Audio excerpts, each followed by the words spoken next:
stronger in the presence of my Savior. Spirit, lead me where my trust is without borders. Let me walk upon the waters wherever you would call me. Take me deeper than my feet could ever wander, and my faith will be made stronger in the presence of my Savior. Spirit, lead me where my trust is without borders. Let me walk upon the waters wherever you would call me. Take me deeper than my feet could ever wander, and my faith will be made stronger in the presence.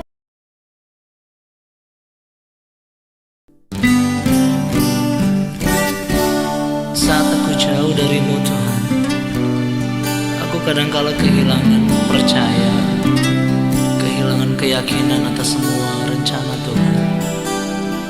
Tapi semakin aku dekat Tuhan, aku semakin yakin bahwa Engkau punya rencana yang indah bagiku. Tidak ada rencana yang buruk yang Tuhan berikan untuk aku. Terima kasih buat semua rencana-Mu bagi hidupku.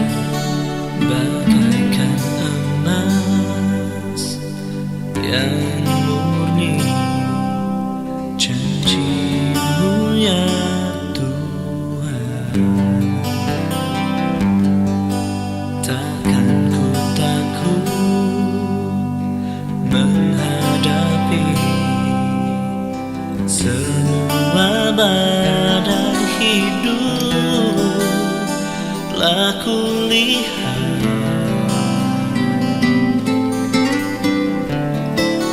perbuatan-Mu ajaib, rencana-Mu indah dalam kehidupanku.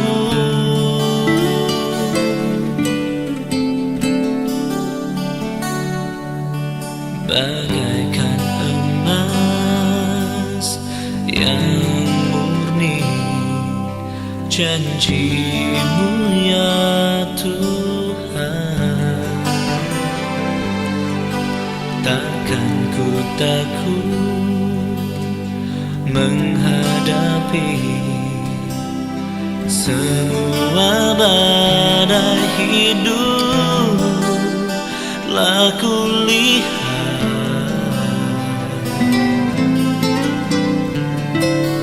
perbuatan-Mu ajaib, rencana-Mu indah dalam kehidupanku.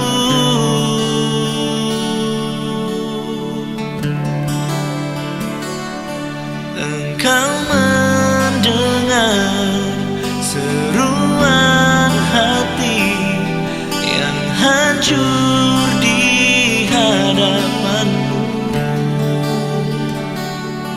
Engkau menakar air mataku yang haus akan kasih-Mu di kibat-Mu.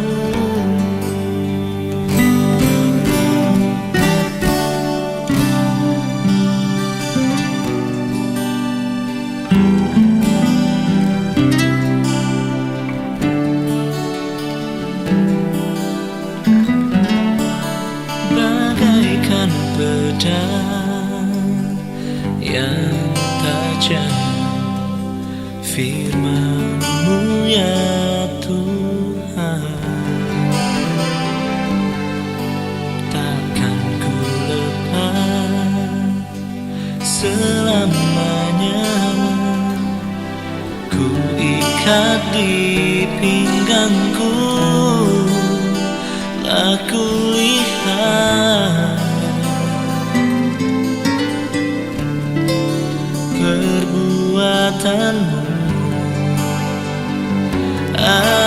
ajaib, rencanamu indah dalam kehidupanku.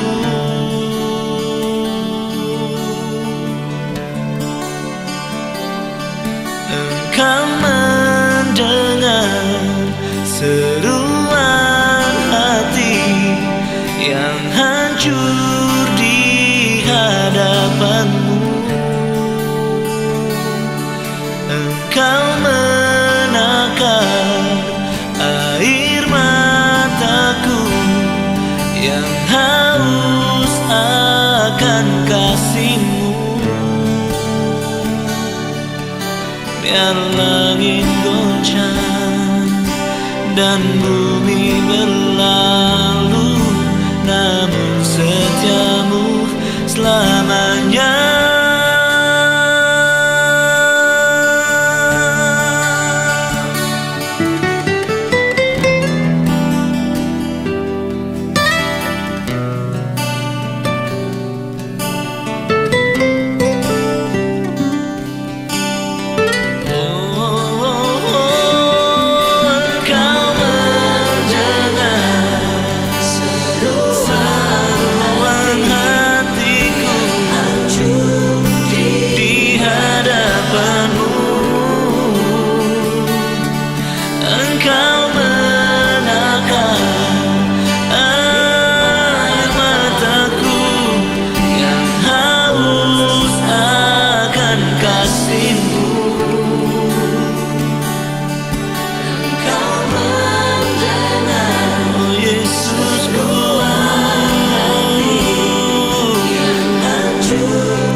Yang haus akan kasih-Mu,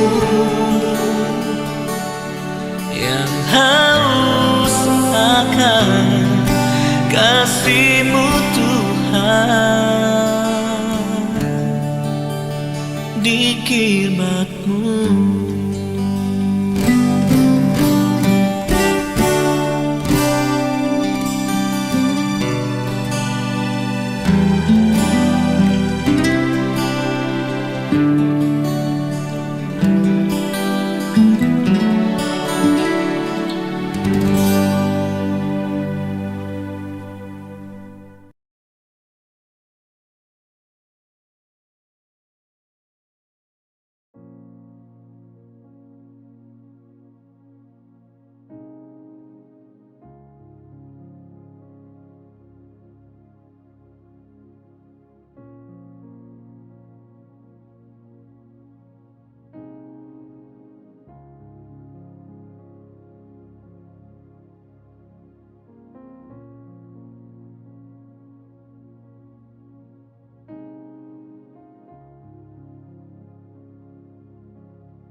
Shalom dan selamat pagi pada jemaat-jemaat Tuhan. Hari ini adalah hari di mana kita mau memperingati akan kematian Tuhan di atas kayu salib, di mana penebusan dan karya Tuhan yang begitu besar sehingga Ia telah sanggup mati di atas kayu salib untuk saya dan saudara, bagi menghapus dosa dan pelanggaran-pelanggaran yang sudah kita lakukan, saudara. Oleh itu, saudara, mari kita berdoa terlebih dahulu dan saya akan pimpin kita untuk masuk ke dalam perjamuan kudus ini. Mari kita berdoa. Tuhan Allah Bapa kami di sorga, kami bersyukur di atas kasih-Mu, cinta-Mu, di atas kehidupan kami, sehingga Engkau sanggup mati di atas kayu salib bagi kami semua pada saat ini. Anak-anak-Mu di hadapan ini Tuhan sedang mempersiapkan pribadi untuk mengambil perjamuan kudus ini. Oleh itu Tuhan, biarlah kuasa-Mu yang menyucikan, menguduskan pribadi kami semua. Oleh itu Tuhan, biarlah lewat perjamuan ini kami memperingati bahwa Tuhan adalah Yesus dan Juru Selamat setiap pribadi-pribadi yang hadir pada hari ini. Kami siap dan kami buka perjamuan ini hanya dalam nama Yesus yang menjadi Tuhan, Juru Selamat kami berdoa. Amin. Baik saudara, sebelum kita mulai, di mana firman Tuhan berkata di dalam 1 Korintus 11 ayat yang ke-26, firman Tuhan berkata seperti ini. Sebab setiap kali kamu makan roti ini dan minum cawan ini, kamu memberitakan kematian Tuhan sampai Ia datang. Jadi barang siapa dengan cara yang tidak layak makan roti atau minum cawan Tuhan, ia berdosa terhadap tubuh dan darah Tuhan. Karena itu hendaklah tiap-tiap orang menguji dirinya sendiri, dan baru sesudah itu ia makan roti dan minum dari cawan itu. Karena barang siapa makan dan minum tanpa mengakui tubuh Tuhan, ia mendatangkan hukuman atas dirinya. Saudara, hari ini mari kita mengoreksi pribadi kita. Apakah engkau sudah benar-benar mengimani Dia sebagai Tuhan dan Juru Selamatmu? Apakah engkau sudah mengimani Dia sebagai Rajamu dalam kehidupan saudara? Oleh itu saudara-saudara yang dikasihi Tuhan Yesus, bahwa Yesus yang sudah mati untuk kita bukanlah merupakan satu alat mainan yang hanya mati seperti itu, tapi Dia sudah mati dan menebus dosa-dosa saudara dan saya. Oleh itu, mari kita koreksi diri kita. Mungkin saudara pernah melakukan kesalahan sebelum ini, atau semalam engkau melakukan sesuatu yang tidak benar mata Tuhan. Oleh itu, mari mengakui kesalahan kita di hadapan Tuhan, mengakui pertobatan kita di hadapan Tuhan. Biar Tuhan yang mencucikan dan menguduskan setiap pribadi kita, saudara. Oleh itu, saudara, mari kita bersama-sama, di mana dikatakan oleh firman Tuhan, sebab apa yang telah kuteruskan kepadamu telah aku terima daripada Tuhan, yaitu bahwa Tuhan Yesus pada malam waktu Ia diserahkan, Ia mengambil roti dan memberikan kepada murid-muridnya. Baik saudara, jika saudara sudah punya roti di tangan saudara, mari kita mengangkat. Dan lalu Yesus berkata, mengangkat bersama-sama, dan lalu Yesus berkata seperti ini. Ia mengucap syukur di atasnya dan berkata, inilah tubuhku yang diserahkan bagi kamu. Perbuatlah ini menjadi peringatan akan aku. Mari kita memperingati akan tubuh Tuhan.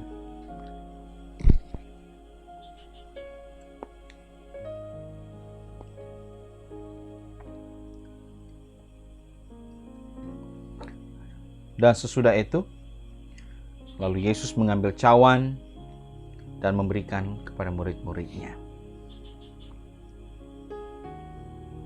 Baik, jika saudara sudah mempunyai cawan di tangan masing-masing, mari kita mengangkat dan menengadahkan di hadapan Tuhan. Dan lalu Yesus berkata, cawan ini adalah perjanjian baru yang dimeteraikan oleh darahku. Perbuatlah ini setiap kali kamu meminumnya menjadi peringatan akan aku. Mari kita memperingati akan darah Tuhan.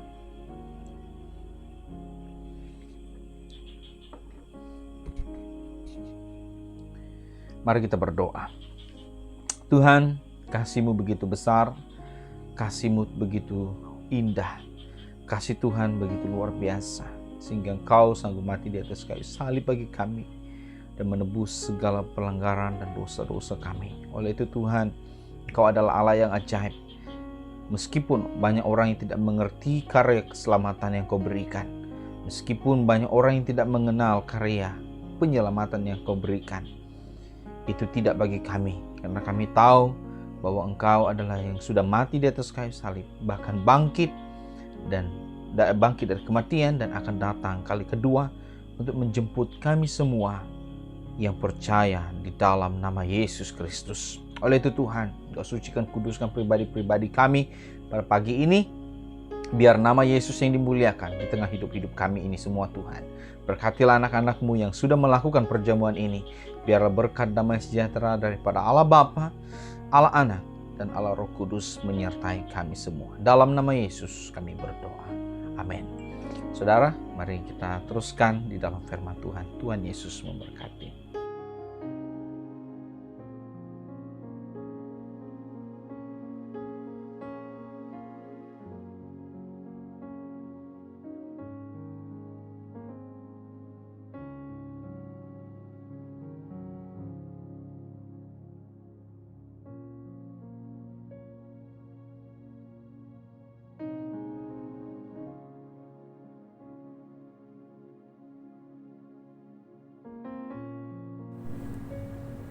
Shalom semua jemaat-jemaat Tuhan yang ada di Merotai.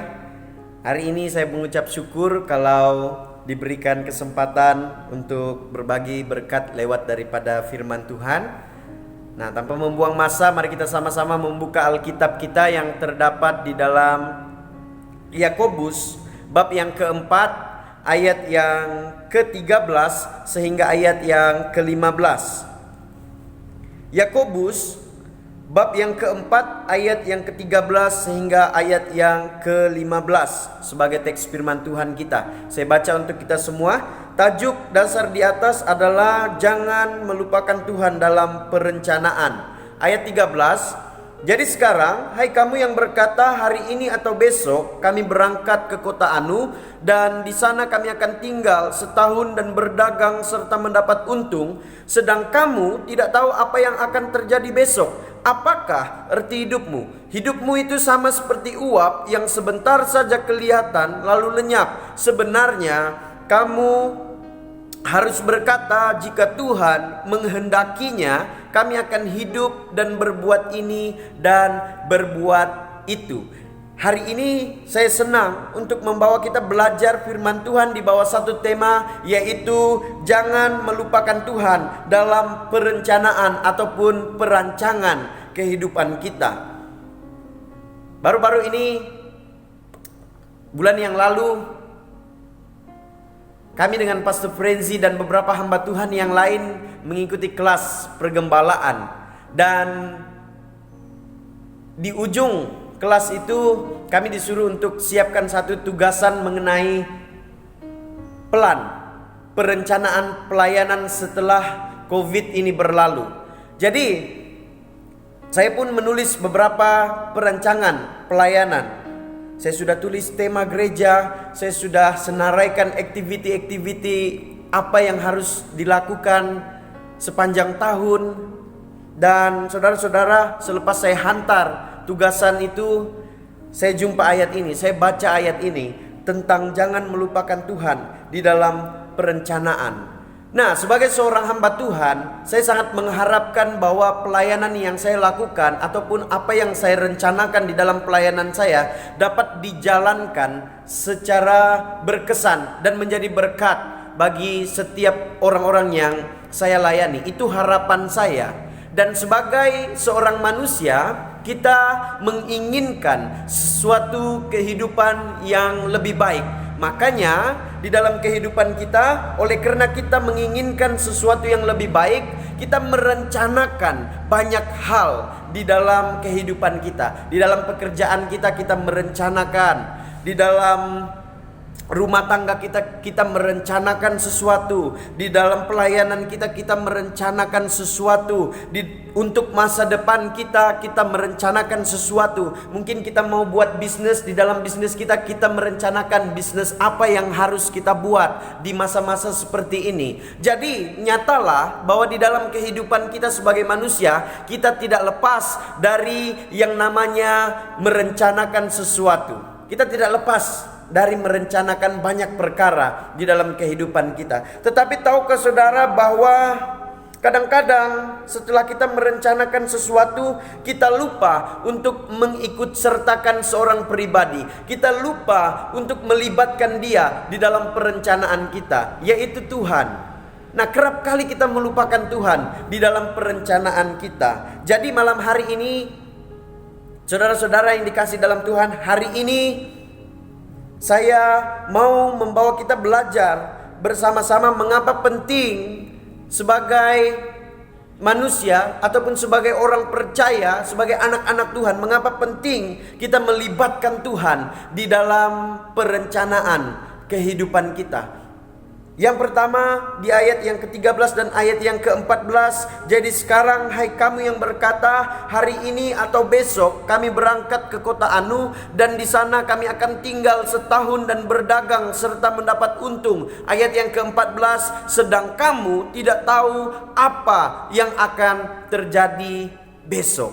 Nah, inilah hakikat kita sebagai manusia. Kita boleh merencanakan banyak perkara di dalam kehidupan kita. Kita boleh merencanakan pelbagai macam perencanaan di dalam kehidupan kita. Tetapi hakikatnya bahwa kita tidak tahu apa yang akan terjadi pada hari esok.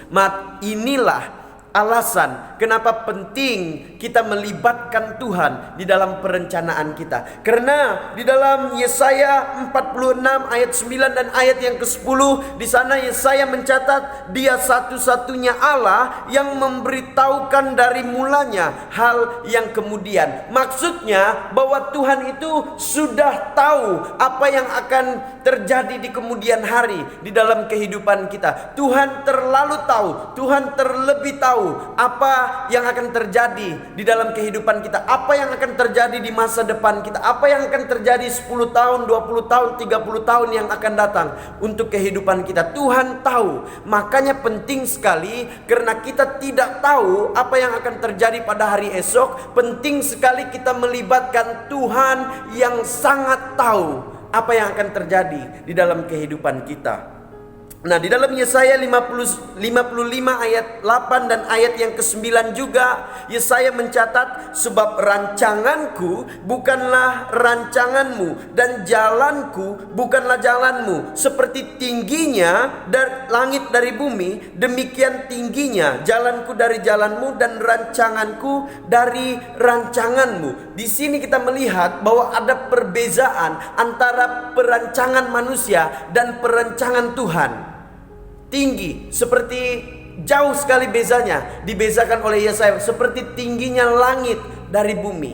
Demikian tingginya, demikian perbezaannya rancangan manusia dan rancangan Tuhan itu. Jadi saudara-saudara yang dikasih dalam Tuhan, jemaat-jemaat Tuhan, saya hanya mau mengingatkan bahwa penting sekali kita melibatkan Tuhan di dalam perencanaan kita, karena kita tidak tahu dan Tuhan yang terlebih tahu. Karena Dia lebih tahu, libatkanlah Dia di dalam setiap perencanaan kehidupan kita. Itu yang pertama. Dan yang kedua, setelah kita merencanakan banyak perkara di dalam kehidupan kita, untuk masa depan kita, di dalam pekerjaan kita, di dalam bisnis kita, di dalam pelayanan kita, apa yang harus kita lakukan setelah kita merencanakan semuanya?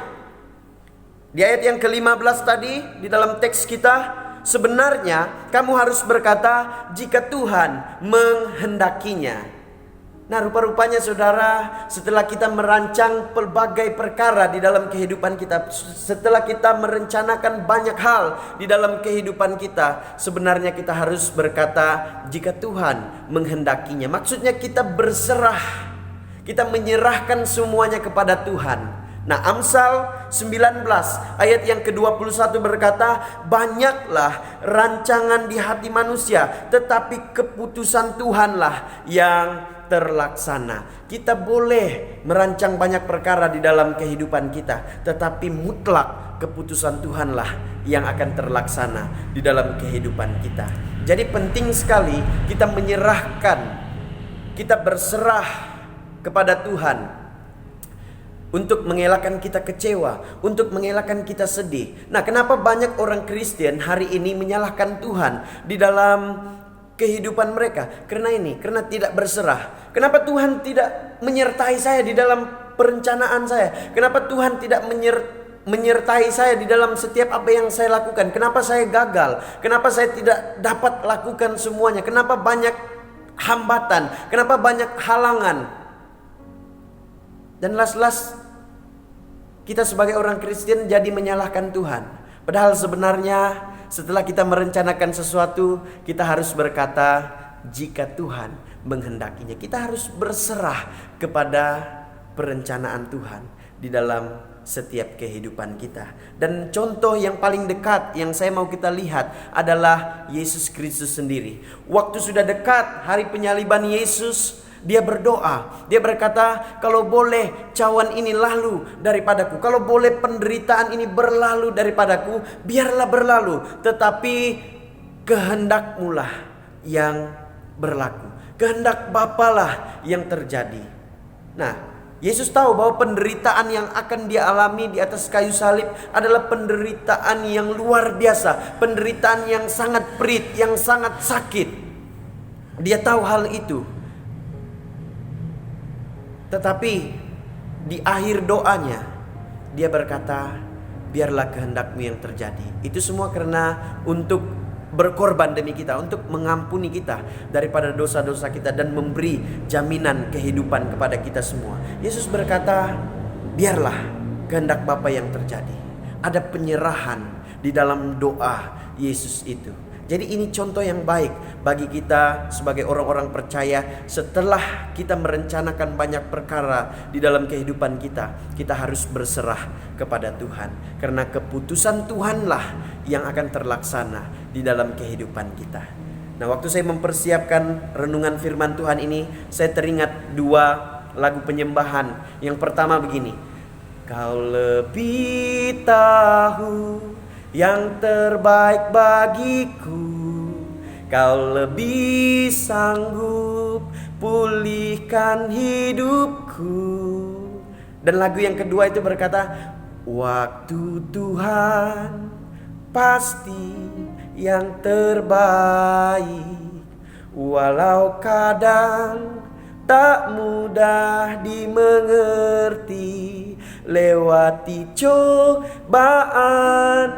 Nah, di dalam 2 pujian ini, saudara-saudara, apa yang dapat kita tangkap daripadanya? Bahwa di dalam setiap perencanaan kita, Tuhan yang lebih tahu apa yang terbaik bagi kita. Dan waktu Tuhanlah yang akan menjadikan semuanya indah pada waktunya sendiri. Jadi saudara-saudara yang dikasihi dalam Tuhan, jemaat-jemaat Tuhan, rencanakanlah sebanyak mungkin hal di dalam kehidupan kita. Tetapi di dalam kesemuanya itu, libatkanlah Tuhan, ikut sertakanlah Tuhan, karena Tuhan mutlak tahu apa yang terbaik bagi kita, dan waktu Tuhan pasti yang terbaik bagi kita semua. Selamat berhari Minggu, Tuhan memberkati kita semua. Amin.